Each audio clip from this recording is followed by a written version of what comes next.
Welcome to another Demarcation Media Dusted Off video. So a little while back, I took a look at this JoyToy Space Marine figure, and I was pretty impressed. He's a very nice looking figure, he poses decently well, and I actually have another Space Marine. Well, it's a Blood Angel, but I have another figure coming in the mail who I will review as soon as he arrives. But I wanted to make this video because there was kind of one big flaw in the articulation, and that is the shoulders. So the shoulders, obviously these guys have massive, bulky shoulder armors, so you can get about that far outward just from the side by default.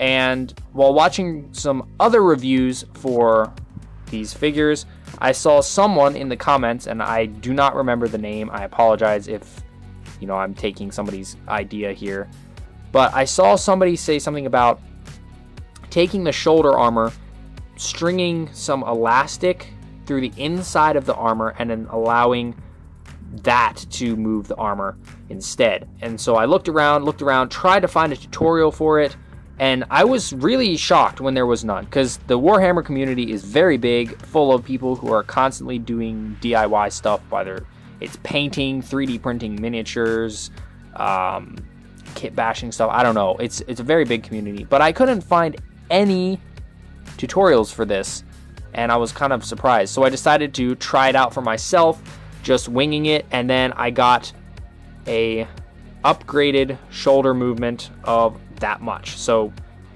you can see the difference is pretty big. This is the modified shoulder, this is the unmodified shoulder. I literally cannot bring it any higher without popping the arm off, whereas this one is moving. And that is done via a little rubber band, which I took this thing, cut it in half, and glued it in there, and we're gonna be looking at how to do that today. So let's go ahead and jump right in. So the first step to this is going to be popping this guy's arm out, which is not that hard because if you move the arm up too much, it pops out anyway. So then we have the arm. We're going to set the rest of the figure aside for now. And then you can see what we have here is a shoulder plate, and then you can just pop that out, which you can actually put this back in with no shoulder armor, which looks a little weird. He's a little skinny now, but if you wanted to do that, that is an option. So now we have this, and first of all, this plastic thing is kind of stiff and just gets in the way, and it also makes the arm pop out a lot. So what we're going to do is we are literally just going to grab it and pull. And the last time I got this out by just ripping it. I don't know if I can do it this time. I might have to clip it, but you just, there we go. Okay, so now we ripped it out. So what you're left with is kind of that indented spot, and you now have this, which if for some reason this procedure fails, you can always glue this back in if you choose to. So now we have this, and what we're going to do is we are going to get some, I'm going to use these nippers, but actually, you know what, let's just use plain scissors, because I know everybody has plain scissors lying around, or most people do. So what we're going to do is we are just going to chop this pretty much directly in half with these scissors. Pop, pop. So now we have two of these things, which you can save the other one. And then we have this. So what we're going to do, and I will pop the other arm off to show you, is we are going to be gluing the band on right underneath the second notch here. So you can see there's like these little notches. We're going to do it right underneath this notch. So what we need to do is you kind of have to do it one side at a time. So you just kind of put some glue in there, which we will go ahead and do that right now actually. I just used the Gorilla Super Glue Gel. That's just what I happen to have on hand. Now, super glue does leave a haze behind, so you're going to want to not do too much. You want enough to keep it in place, but you don't want too much. So let's see. You just want to squeeze out a little glob. I have let the glue dry overnight. Essentially, I just let it harden. I held it in place until it hardened. I obviously can't show that on camera because if I have both of my hands occupied with holding the strap on, I can't pause or start the recording. But that was cured overnight because there is going to be some pressure on this. It's going to be pulling a little bit. You can see on here there needs to be some tension, and it needs to be able to be pulled because as the arm moves up, it's going to pull on this strap a little bit. So you want to make sure the glue is fully dry and set. So now what we're going to do is we're going to repeat step 1, put a little blob of glue on there. But this side is a little more difficult because you have to take it kind of in the middle and then hold it in place like so.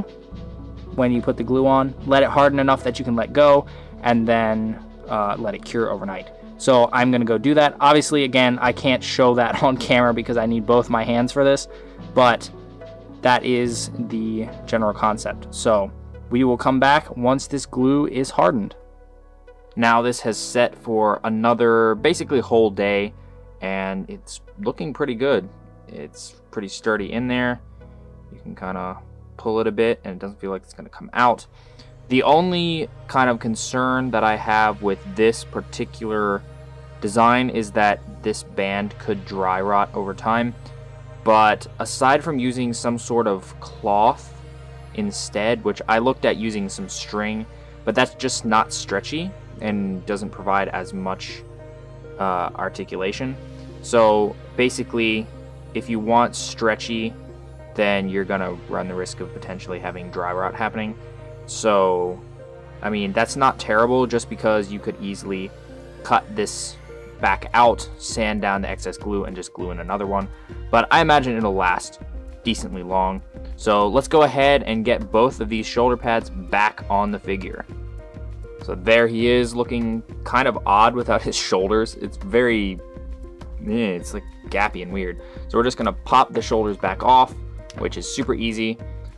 If these pop off too easily for you, you can always just coat the end where it kind of bumps out a little bit. Coat that part with a little bit of super glue to make it thinner. But to get this back on, essentially you're just going to take this, loop it up through, make sure it just settles in there nicely, and then pop it back on. This part's a little finicky sometimes just because the shoulder is now free floating. But we're going to do the same thing to the other side. Pop it in there. It kind of hugs the joint there. Pop that in as well. And now we have a better range of movement on both sides. Just like so. Really the only downside I see to this, like I said, aside from the fact that it might dry rot, is that you can kind of have your shoulder pads move around a little bit. You can end up with them looking a little weird, but honestly, I feel like this is kind of good because you can, you know, seal up the gaps and whatnot, move it around a little bit. It just works pretty darn well, and I'm really shocked that nobody has made a video on this before, or I just couldn't find it. I looked and I looked. I could not find any tutorials about this. So hopefully this will help you to improve your own Space Marines, because these guys are pretty epic action figures. I just don't quite understand why they didn't do something like this themselves, because it's a simple fix and it works really well. Like I said, oh, where did I put the, here they are. The little tab pieces, you can save them and you could glue them back in if for some reason this failed. I personally think that you should have no problems getting the rubber band in, because it's a pretty easy process. So if you try this and it works for you, let me know down in the comments. It'll be interesting to see the different takes, as I know some people may come up with different ways of doing this. And also, if you know who created this idea originally, let me know down in the comments as well, and I will make sure to put some credit for them somewhere. Because like I said, I just saw it in a random YouTube comment on another review, and I don't know if I could find that again. And I don't even know if that was the person who originally made it. But yeah, there you have it. Pretty simple fix overall. Thanks so much for watching. If you enjoyed this video, please leave a like and consider subscribing, and I'll see you next time.